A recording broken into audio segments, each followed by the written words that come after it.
After I crossed the bridge and it was too dangerous, so I turned around, and on the way back I slipped and fell.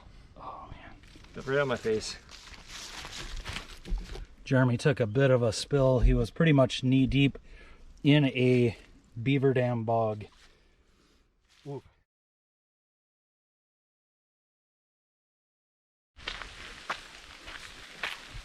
I am with Jeremy. What up? We are at the Sioux Hustler hiking trail, northern Minnesota. It is raining a lot. I was hoping it wasn't going to be raining. Oh, we got some flowers. Yeah, hoping it wasn't going to be raining. So it's going to be a wet day. Day one. Took about 5.5 hours to get up here, and I'm gonna be honest, neither of us have been really up in this area on a trail like this, so it's kind of a new thing for us. He's been hiking in the Boundary Waters before, quite a while ago, but he mainly does like long trail hikes, established trail hikes for the most part. I mostly do stuff like that, more like small Superior hiking trail stuff or state park stuff, so kind of a new experience for us. Neither of us have been to this trail before, and it is a bit of a rugged trail. Have maps downloaded on my phone, got paper maps, got a compass, kind of have a general idea of the sites, so we'll see what happens. It's a 30-mile loop, 31-mile loop, and it's going to be 3 days, 2 nights, so we're going to get plugging along and film anything cool that I see. We've come across... Geez, I got paparazzi out here. Thank you for contributing to my video, Jeremy. Yeah, so I do hear that it can get a little, I don't know if it's after this beaver pond, but after this one or one further up, it can get a little confusing. So we'll see if that's the case here, or if that's not the case. I think I watched the same video where you like come to where the trail used to be, and it's just, all right. Yeah. This one? Or this one? This one looks more... It's probably that way. Huh? It's probably this way. I can always look at my phone and... Or, yeah. I mean, if you can look on your phone in like a minute or two and see if we're on... Oh, here's the... Alright, it turns back. Turns back? It just came back around through here. Okay. Yeah, we'll see here. Well, that beaver dam, not too bad. That was pretty easy. Looks more scary on film. Pretty cool though.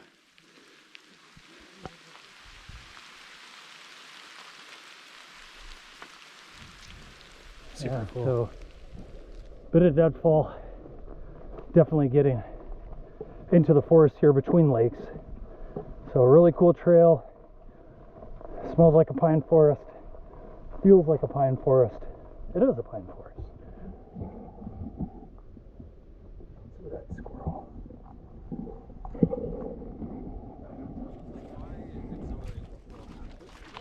We are at Emerald Lake South. There is a group of really awesome people here. So mostly hammock campers, a couple people in tents. Yeah, so we were at Aguato Lake. There was a guy there. He was not having us. He was not wanting us to come in at all. So Jeremy tried some small talk with him, and that was interesting. So we hoofed it out of there real quick and got to this site. Didn't smell a fire or anything, whereas that first guy was having a fire. And so we got to this spot and saw lights, and then we wandered in, and they were so nice and so sweet right away. So they're like, oh yeah, no worries, come on in, you can come stay with us. So pretty big group, 4 or 5 gals and a couple guys, all from the cities. So yeah, we got lucky, and last night was good. It was really quiet. We did get a little bit of wind there for a while, but the silence out here, the quietness out here is crazy, like so quiet. So, and this is essentially, I was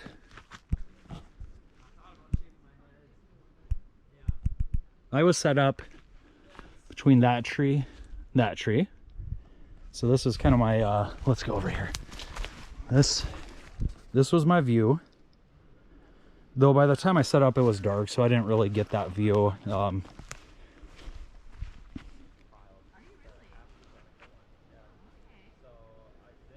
This is the lake. So small lake, Emerald Lake. Well, they'll give me, I think it's just kind of a longer term thing, so they give you... No loons or anything out here today. And it's supposed to be raining today, so Jeremy and I are gonna hoof it out real quick. We, looking at the map, we're right here. So apparently there's an outward bound group right there. And that's at Hustler Lake. So we might stop at Rangeline Lake or maybe Pageant Lake. If we do Pageant Lake, you know, tomorrow our hike out likely will be about the same distance as our hike today, but we'll be starting earlier, which should be nice. Neither of us being here before, we don't know what the trail is going to be like on that side, but yeah, that's kind of the plan. We are at Hustler. This is amazing. This is so good. So many trees to set up on. Lake is big. So cool. Called Hustler? Hustler, yeah. This is awesome. Trail going off that way. The latrines up there. I left my pack back there. I didn't want to carry it down here. It's not too far though.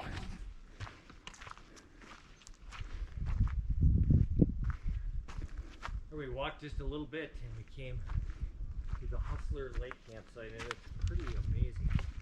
Here, let me show you here. Got a beautiful lake down here. A lot of open space, a lot of trees. If you're a hammock guy, you could fit quite a few hammocks in here. Right on the lake. Fire ring right down here. So cool.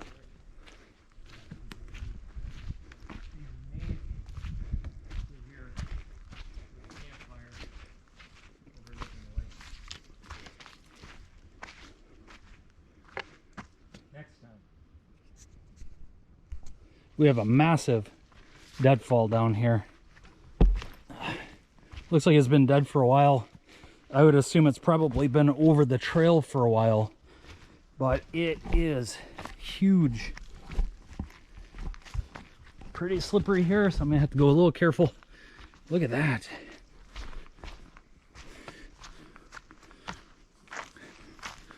It's like 3 times bigger around than I am. Huge tree. Here's my hand on it. All right. That's crazy. I'm boiling water. About to make mountain house. Lasagna with meat sauce. We'll see how it goes. I'm usually 50-50 with mountain houses. Usually half the time I feel like I'm gonna throw up about halfway through. So we'll see. Tell them what you just did on your stove. Oh, I don't know what happened. I mean, it was lighting strangely. I think it might have gotten wet, and then it shot up flames at me. I almost dropped my pot. I spilled like half my water out. It was pretty cool. Thank you for the entertainment. You're Very welcome. entertaining to watch that. You're welcome. So we're at Pageant Lake. Jeremy shared some summer sausage. What's in this? Pepper jack. Ah. Really beautiful lake here. This one's super gorgeous. It's got all those big rock formations on the other side, so it's just visually very stunning. Really cool camp here though. It's got the U.S. Forest Service fire grate there. I'm surprised nobody's here. I'm just, yeah, currently just us. Just real lush pine forest here.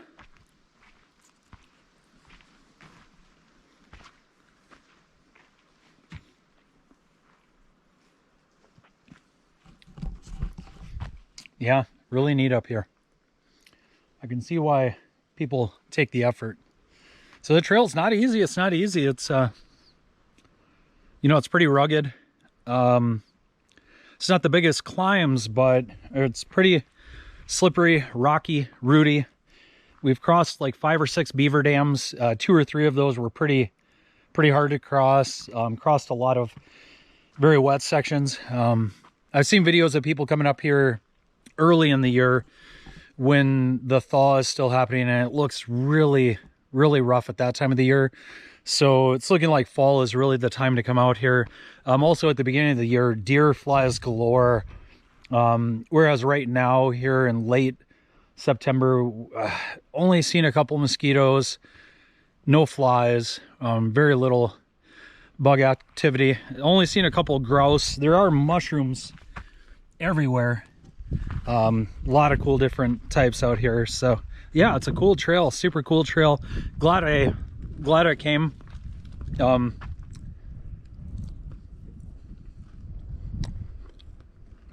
Yeah, it's real pretty. We're at Heritage Creek. Sure, that was on my map. This is the Heritage Creek crossing. So the creek isn't too high, so we have a couple options here. That log is the way you can cross it. That log's pretty broken, and that's really sketchy over here. Or how Jeremy's doing it, just going across the rocks there. Really beautiful. Okay, I'm gonna turn this off and try not to fall down. That log is nice and big though, nice and wide. It is, yeah.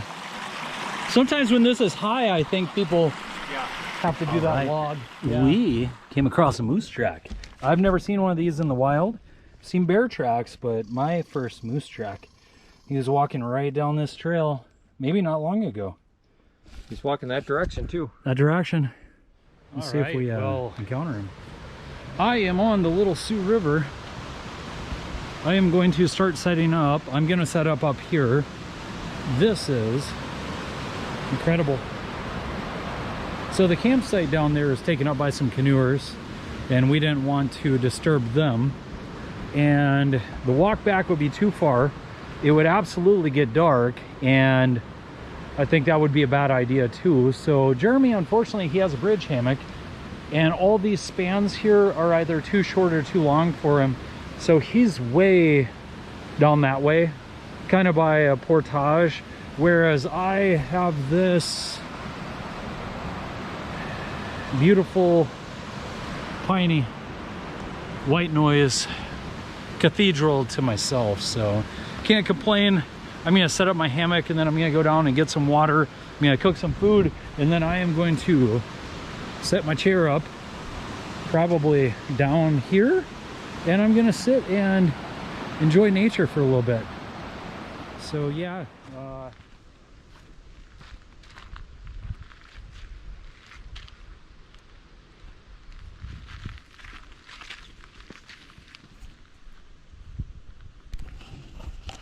it's a little Sioux River. This is the river. Looks like a lake, but this is the river. So my awesome wife Amy got me this packet gourmet meal because she knows I watch Shug and he eats these, and I've talked about how cool they look and how good they look. So she was very thoughtful and bought me a few of these. So I have had one already, and it was really good, but we're gonna try the big burrito with fajita chicken.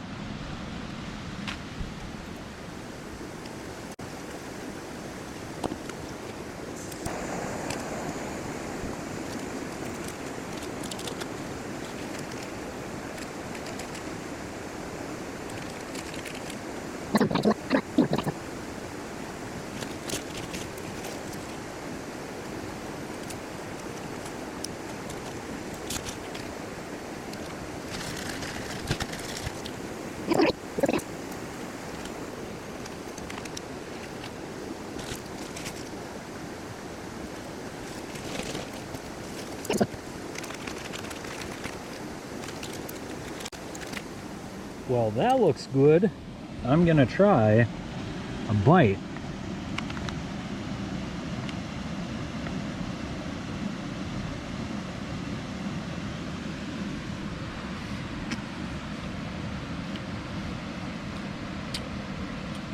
That's good. All right, I'm gonna make some burritos, and I might end my video for the night maybe do a little walkout tomorrow. I don't know. Or maybe this is the end of the video. Who knows? But I'm gonna eat my food. I'm gonna hang my bear bag way far away, and then I'm gonna get ready to crawl in. I've got all kinds of red squirrels around me chirping. There was one across the river over there. He chirped, and then he was running across the log. And then there's one back here that was up in those trees that was chirping at me too. So I might have a dangerous night here. So I'm gonna have to. So it's around 7 in the morning. It was very wet last night. Rained quite a lot. I slept okay. I think my setup wasn't exactly perfect. There I am back there. But maybe not exactly perfect. My legs were a little sore. But I slept, you know, and I on and off until it got bright. And I think I climbed in around 8 o'clock, probably fell asleep around 9 o'clock. So I probably got about 9.5 hours overall. Now this morning I'm gonna have some coffee and some snacks. I got a few different snacks in here. I'm supposed to go meet Jeremy around 7:45, 8 o'clock. He's way down there in a not nearly as ideal spot.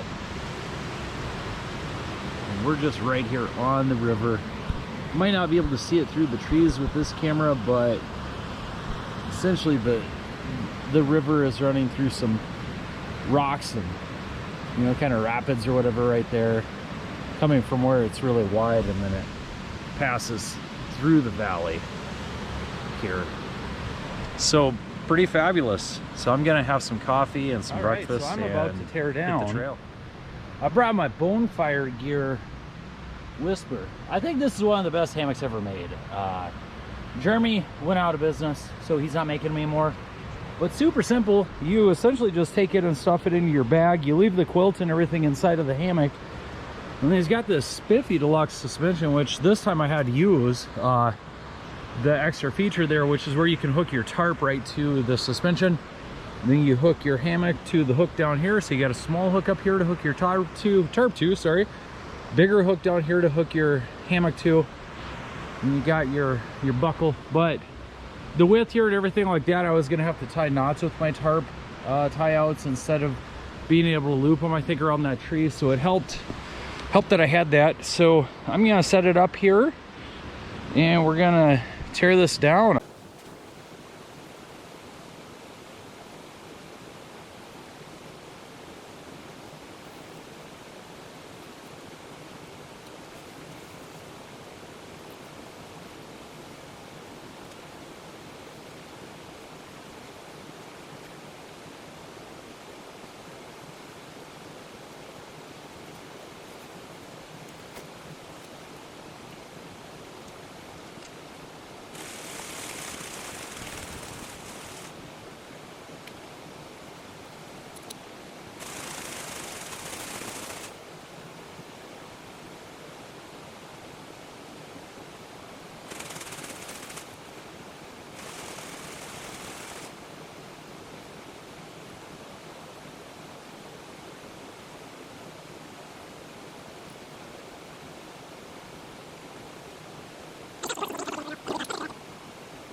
we got a bone pile.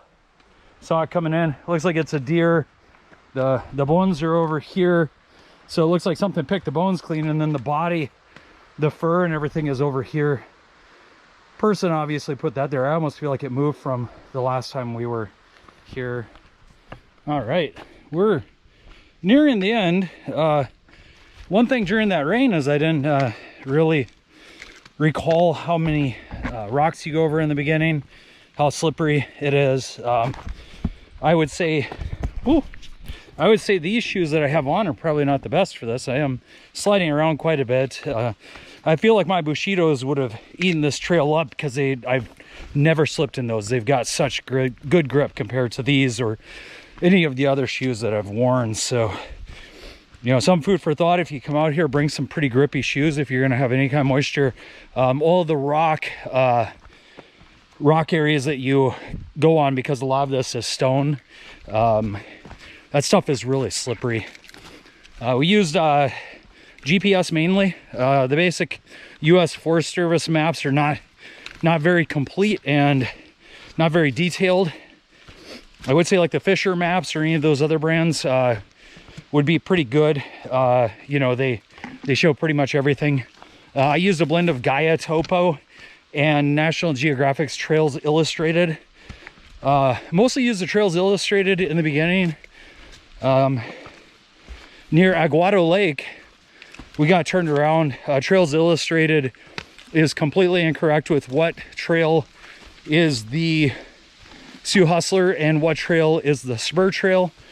So spur trail there is really short, and then the Hustler goes off to the left, not far away from the campsite, and National Geographic tells you that's way back. So we felt that we thought that we missed the turn because the GPS was telling us that. So we weren't able to stay at that camp.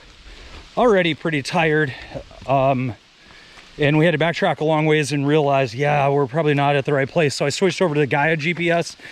Gaia GPS perfectly showing the trail. I'm thinking maybe, you know, National Geographic's Trails Illustrated really shows all of the campsites and shows them very distinctly. So I think next time if I were to come out here, I would just do an overlay of the two, making sure to follow the Gaia trail.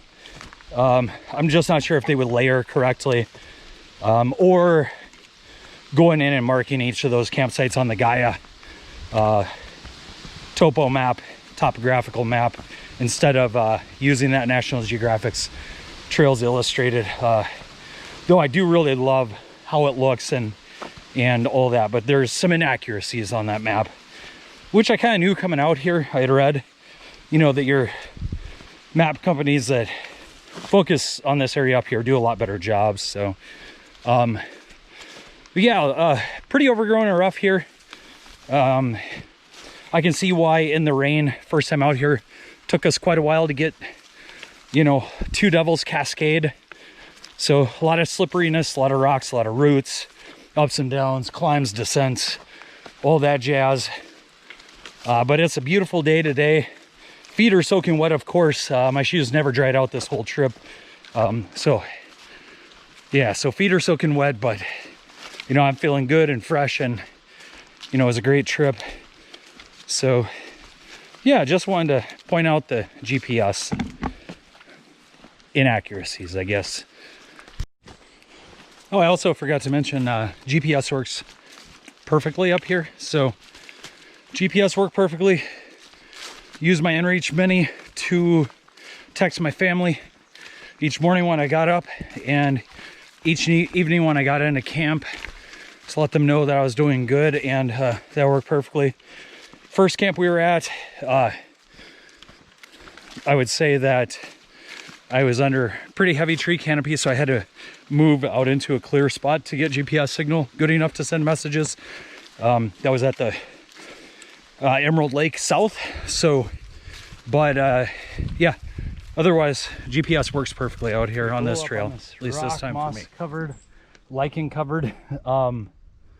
It's near the beginning of the trail. Really beautiful. Trail goes this way. Yeah, keeping a pretty good pace today. Jeremy kind of fell behind again, so he's lollygagging a little bit, but I'm gonna keep hustling on to my car. I'm at Trails End, so Midwest backpacker. Jeremy's behind me somewhere.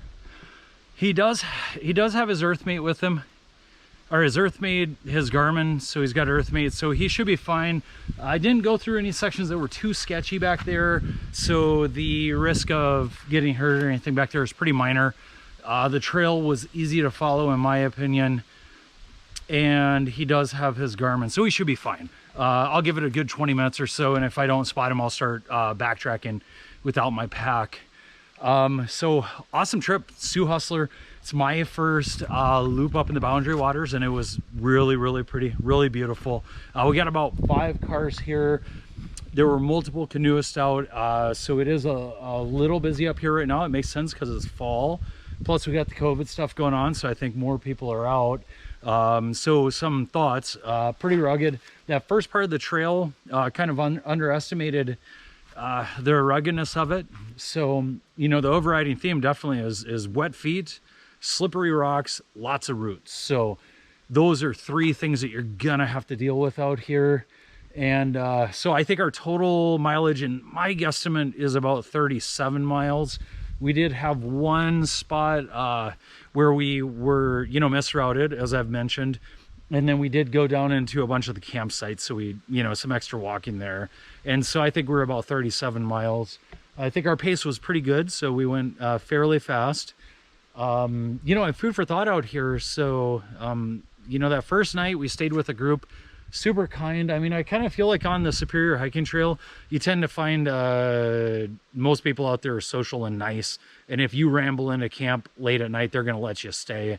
Whereas out here, it's, you know, canoeists are not quite the same. I'm sure some of them are, but it's different. You know, it's different. So if you do come out here, especially if you're not experienced, make sure to bring a map and GPS, and make sure that you are either staying at a hotel or getting out here real early for an early start that first day, because you want to get to those first sites early, depending on how far you want to go.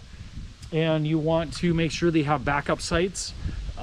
Dispersed opportunities out here are out here, but there's not a lot of them. You know, it's a lot of overgrowth, undergrowth, whatever. So you're not necessarily going to be able to go to a site and say, oh gosh, you know, this site is taken up by a big group and they don't want people staying here, and I'm going to go ahead and just disperse out by the site. That's not necessarily an option out here. We had 3 groups out here that would have not let us stay. One was a solo guy, very standoffish. One was an outward bound group that we passed by, and you know, it was a leader, maybe 2 leaders with a bunch of kiddos, you know, high school to college age. And with COVID and stuff, they were very cautious, and that makes sense. So they would have not let anybody stay in. There were a couple that we talked to early that said that they had encountered them, and I think it was the couple, or it might have been the group, but they wouldn't let them stay at the site, and that makes sense. And then we encountered 3 canoeists.